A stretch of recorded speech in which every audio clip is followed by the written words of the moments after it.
প্রথম দফার নোটিশে হাজিরা না দিলেও দ্বিতীয় দফার নোটিশে শক্তিপুর থানায় হাজিরা দিলেন আমজনতা উন্নয়ন পার্টির চেয়ারম্যান বিধায়ক হুমায়ুন কবির। রবিবার বেলা 11টা নাগাদ তিনি পৌঁছন শক্তিপুর থানায়। প্রকাশ্য সভায় ভাষণে থানার ওসিকে আক্রমণের মামলায় শক্তিপুর থানাতে আগেই তলব করা হয়েছিল হুমায়ুন কবিরকে। ৩রা জুলাই প্রথম তলবে হাজিরা না দেওয়ায় 14 জুলাই দ্বিতীয় নোটিশ পাঠানো হয় হুমায়ুন কবিরের বাড়িতে।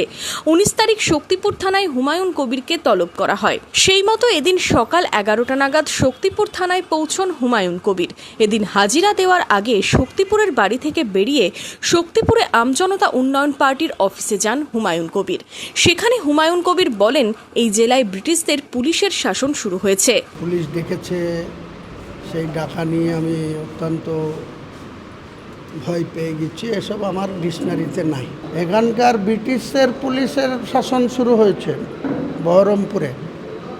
বহরমপুর তথা মুর্শিদাবাদ জেলায় ব্রিটিশের শাসন হয়েছে। এই যে মুখ্যমন্ত্রী, তিনি গর্ব করে বুক চিতিয়ে বিধানসভায় দাঁড়িয়ে বলছেন, আমি দুর্বল মুখ্যমন্ত্রী না, আমি সবল মুখ্যমন্ত্রী। তো সবল মুখ্যমন্ত্রীর সবল পুলিশ এখানে মানুষের উপরে কি অত্যাচার করছে একটু ভালো করে দেখুন। এই দিন চিরদিন সমান যাবে না।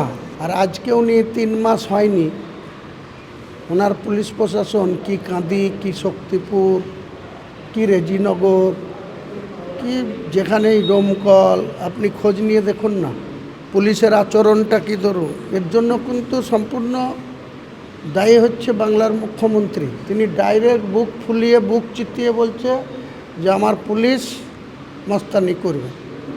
তাহলে পুলিশটা এখানে সরাসরি মস্তানি করছে, গুন্ডামি করছে। প্রায় 3 ঘন্টা পেরিয়ে গেলেও এখনও শক্তিপুর থানাতেই রয়েছেন Humayun. Bureau report, imagine community media.